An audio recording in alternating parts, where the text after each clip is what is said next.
This lecture reviews how to summarize all of the lectures that we've done on heart disease and its clinical pathologic correlation. And it really has a couple of uses. When you're first starting a subject, it's really great to get an overview. What is it that I'm supposed to be learning and how are we going to go about it? But the really valuable thing is to measure one's knowledge. How do you know if you've really learned it? And so there's a couple of ways you can review that. Easily the best, if you're not in a clinical situation, is to go to case studies. Case studies force you to apply your knowledge in a new context. But if you're just studying on your own, a great way to do this is using tables. For most of our organ systems, we're going to have a review table, and they're all going to work about the same. Start with the patient and we follow it through. If one is in the heart, how many symptoms could a patient complain with that you're going to say, well, that could be heart? And you can see what we've got here. We've got 1, 2, 3, 4, 5. And these really divide up the heart the way we think of it, as a mechanical pump. So here's the contractile myocyte, run by an electrical conducting system, and here are disorders of the electrical conducting system. And we talk mostly about the mechanical disorders at the medical school level because that has the great pathophysiology of it. And you can see that we've got shortness of breath, dyspnea, edema, and chest pain. After you can identify a patient complaint to which you have an approach, a chief complaint, then you've got to form a differential. And you notice the differential isn't how many diseases, it's how many organ systems could do that. Let's start with one column. Let's do dyspnea. How many organ systems give you shortness of breath? And you notice we've got 2, heart and lung. Haven't listed every conceivable thing that could give you shorter breath. We're starting with a good working principle. Remember the old aphorisms of medicine. When you hear hoofbeats, you don't think of zebras. So the 2 big causes are going to be heart, lung. If it's heart, it's going to be left-sided congestive heart failure. And to prove that, we have physical exam, a lab test, an image, or we can do echo. But the key to all of these answers is not to memorize them, but to explain why. And then once you've identified your family of diseases, congestive heart failure, then we can go to the specific diseases. And you can see here heart actually is a pretty complex system. We sort of break it out into ejection fraction. To get to our specific diseases, notice the asterisk, you come all the way to the bottom. And at the bottom, this is where we've listed the differential diagnosis. So when you're looking at this table, and you should be able to write this whole table out from memory, then you can say to yourself, tell me how I use this to prove I understand heart disease. The first rule of learning medicine is clinical medicine is built on the foundation of basic medical sciences, period. You start with your patient here, and you go all the way down through DNA. We start with the patient complaint, so that's our chief complaint, and we're going to follow that all the way through the organ, through the tissue to the cell to the protein, end up at the DNA. Your ability to take shortness of breath and walk it all the way through to the molecular basis of congestive heart failure lets you understand through completeness. Every step has a mental image. But at the multi-system level, this is our regional anatomy of the heart. Can you draw gross images of the heart? Show then the tissue level architecture, internal workings of the cell, and then the proteins that build it. Remember, if you can't draw it, you don't know it. So when we talk about the regional anatomy of the heart, that's going to be our thorax. And for the thorax, you should have 2 mental views. The chest x-ray, and that's going to label 6 regions: superior mediastinum, aortic arch, the hyla of the lung, the right heart border, the size of the heart, less than 50%, and then the costophrenic angle, because that's where we look at effusions. You should be able to draw this out and label it yourself. The other one that we did was for the differential diagnosis of pain, the transverse CT image at the level of T6, because that gave us our differential for chest pain, which was chest wall, think costochondritis, pleura, think pleuritis and rub, pericardium, think pericarditis and pain and rub, the myocardium, that's going to be our angina, the esophagus, that's going to be inflammation and of GERD and spasm, and then last is going to be our aorta, which will be aneurysm and rupture. When we actually take a look at the organ level of the heart, you should be able to draw out at least 3 basic images: your heart and the aorta, and draw out the arteries. So you should be able to draw a right coronary artery, which is going to supply the SA node, often the AV node, the posteromedial papillary muscle, and the posterior 1/3 of the septum. Start with the left main. Remember, if that's obstructed, that's going to go to bypass surgery. So that's a special area. And that then is going to divide into the left circumflex, which in non-dominant hearts will perfuse the posterior 1/3 of the septum. And then the LAD, which is going to do the anterior wall and the anterior 2/3 of the septum. Take a short axis view, because that's the view that we're going to use to look at the thickness. So there's our left atrium and right atrium. And then we can do our coronary arteries. So there's our LAD, there's our left circumflex, and there's our right. We can add in our posteromedial papillary muscle, anterolateral papillary muscle, and we can see now why the posteromedial is supplied by the right.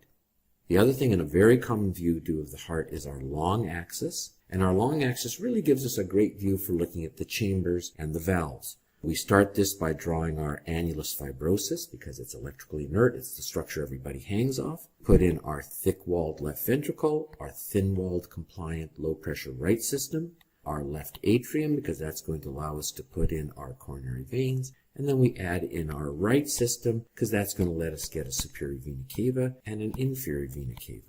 When we talk about how we look at the tissue of the heart, remember we're going to take our short axis view. We're going to see our subepicardial coronary artery. And remember, we're going to divide perfusion into subendocardial versus the difference when you go transmural. As well, we want to divide this into diseases of the artery, which is going to be atherosclerosis, versus diseases of arterioles, which is going to be hyaline arteriolosclerosis. Arteries are going to be angina, but arterioles are going to be progressive loss into congestive heart failure. When we blow that up and we say, how is the heart structured? We have to be able to talk about how the heart forms these branches that are connected through our intercalated discs, because that's what's going to make it a syncytium. And that's very important because the heart works as a single coordinated unit, and that's important for understanding why we can't regenerate, why we have to have hypertrophy instead of hyperplasia, and it also tells you how we can get ectopic arrhythmias. When we take a look at how the cell proteins are set up, we have our cell, and then in that we have our sarcomeres, defined as the distance between a Z line, with our actins, myosins, skeleton proteins, which include our titans, which connect the myosin, and then we have coming off the Z line for all the anchoring, our dystrophin.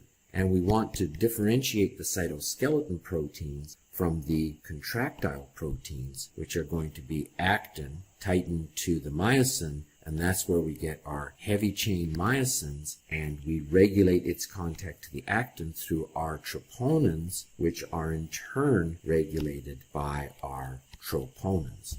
We can go all the way from the regional chest X-ray through the organ to the tissue to the cell to the proteins. The next great rule as you move across, why do tests confirm it? When I say stethoscope, S3, and crackles prove congestive heart failure, it's not a question of memorizing the words. You have to be able to explain why. How does congestive heart failure work? Let's go through this and see if we can draw why the testing proves it. When I get congestive heart failure, I get neurohormonal signaling, which is sympathetic, and I get remodeling, which is going to give me cardiomegaly. That's going to provide a dilated chamber, so contraction of my atria is going to give me an added heart sound. But when I decompensate into failure, remember what the definition of failure is. It is an increase in left ventricular and diastolic volume or pressure. That's going to back up through the system, so I'm going to get an increase in left atrial pressure, an increase in my pulmonary vein pressure, and when that gets greater than 20 millimeters of mercury, it's actually going to come out of the capillaries and it's going to give me pulmonary edema. What is the testing that can demonstrate this? Let's, for example, use a stethoscope. It can show me the S3, which tells me I have an increased left ventricular and diastolic volume, and it can give me crackles, which are evidence of pulmonary edema.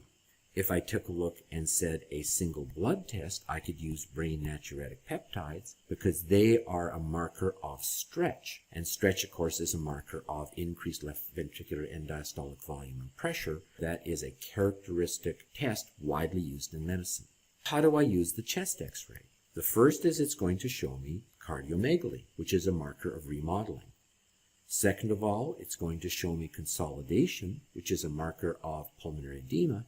And then the last thing, I see these little tiny curly B lines in the periphery, and they are markers of edema out here in the interlobular septi. And then the last of our tests is echocardiography, which shows you lots of things, cardiomegaly and lots of underlying pathology. We can use it to calculate our ejection fraction, and if that's less than 40%, that would be characteristic of congestive heart failure. Let's go through and talk about right-sided failure. Because when we talk about right-sided failure, left side is going to back up through the whole system. And so on the right side, we're going to see an increase in right ventricular end diastolic pressure and volume. That's going to increase my right atrium, and therefore I'm going to see it up my superior vena cava, and that's going to give me jugular venous distension. Similarly, it's going to go down the inferior vena cava, and so I'm going to see increase in the liver. And if I push steadily and long on the liver, it will increase blood return, and that can't pass through a congestive failure, so I will see increase in my jugular vein, so I will see the patojugular reflux. And then as this pressure in the inferior vena cava is transmitted down, this is going to go into my legs, and I will see pitting edema. So when we say testing teaches pathophys, you can appreciate how a good mental image, which you should be able to draw, because if you can't draw it, you don't know it, really tell us what we should be looking at on the physical exam. And just to finish up, what if I took a catheter, fed it all the way up into my pulmonary artery, and I stuck it right here in a capillary coming in the right side? Well, if I wedged it right into that capillary, you can appreciate what I'm really measuring is my left atrial. If I have an increase in left atrial pressure, that reflects increase in left ventricular pressure, and so I can use that to diagnose congestive heart failure as well.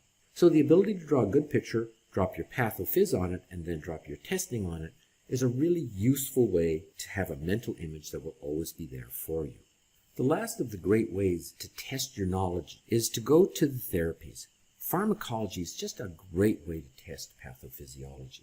So let's take a look at how we're going to treat congestive heart failure. Congestive heart failure is driven by the body's response to a drop in blood pressure identified by the baroreceptors.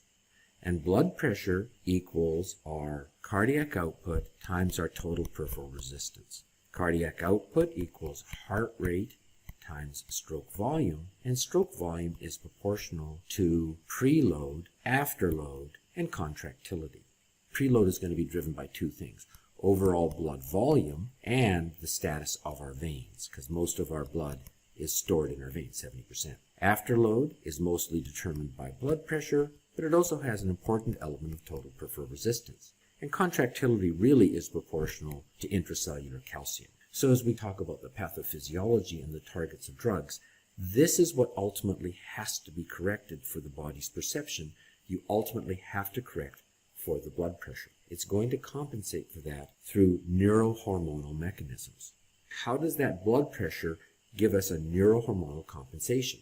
We're going to start with the medulla, where we have our nucleus tractus solitarius. That's where the baroreceptor information goes. And it really runs two systems. It runs our sympathetic system, and it runs our parasympathetic system.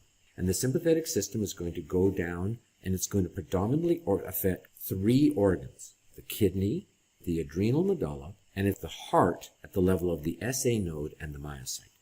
In the kidney, it's going to target the juxtaglomerular apparatus, but the end result is going to be renin to angiotensin 1, and then ACE to angiotensin 2, and then that's going to stimulate the adrenal cortex for our aldosterone. Adrenal medulla is going to release our catecholamines, and our catecholamines are mostly going to be targeting our vasculature locally through the alpha-1 receptor and then systemically to the heart. When we go to the heart, this is going to be the SA node through the beta-1 receptor and the myocyte, also through the GS beta-1 receptor. Show me what the physiologic effect is. angiotensin II is going to stimulate aldosterone, but it's also going to affect the angiotensin II receptor and cause vasoconstriction. Aldosterone is going to recover sodium water. That's going to increase our blood volume and our preload. Vasoconstriction is going to increase our blood pressure and total peripheral resistance. When we come over to the heart, we're going to see the SA node is going to increase our heart rate, and of course, cardiac output equals heart rate times stroke volume, and beta-1 receptors are going to increase our intracellular calcium, and that's going to increase our contractility. So now that we mapped out the neurohormonal responses, we can see where we're going to place the action of all our drugs. The first drugs we're going to use in congestive heart failure for patient symptomatic relief is blood volume. We can decrease that blood volume with diuretics. The most powerful is going to be furosemide. That's our first drug. The second drug is our ACE inhibitors. That's going to decrease the amount of angiotensin II. That's going to have the combined effect of decreasing aldosterone and decreasing the afterload. We can have drugs that inhibit aldosterone, and that's going to be our spironolactone. If the patient cannot take ACE inhibitors, then they can go on to the receptor blockers, which have the same effect.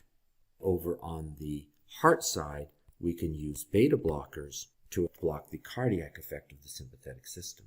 So the only drugs we're really missing here, we've done our ACEs, our ARBs, our spironolactone, our diuretics, and our beta blockers, is the newest generation which counteract the effect of aldosterone, which is in the physiologic setting, our natriuretic peptides. And the body has natriuretic peptide enzymes that break it down, so they are inhibitors. And the newest generation of drugs to show marked improvement in longevity in congestive heart failure is naproxen, and that's going to inhibit the inhibitors.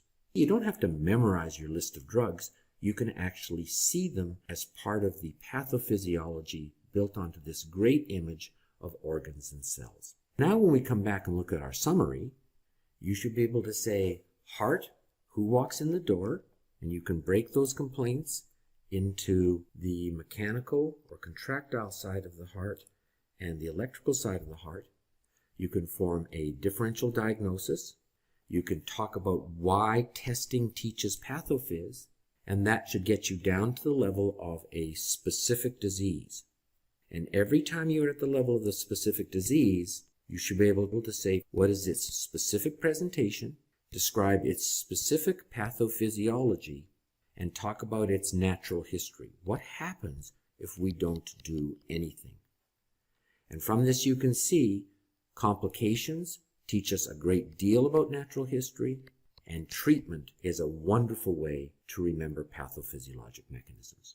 Come back to this table. If you can explain the whats and the whys of all of this table, then you've truly mastered pathology of the heart.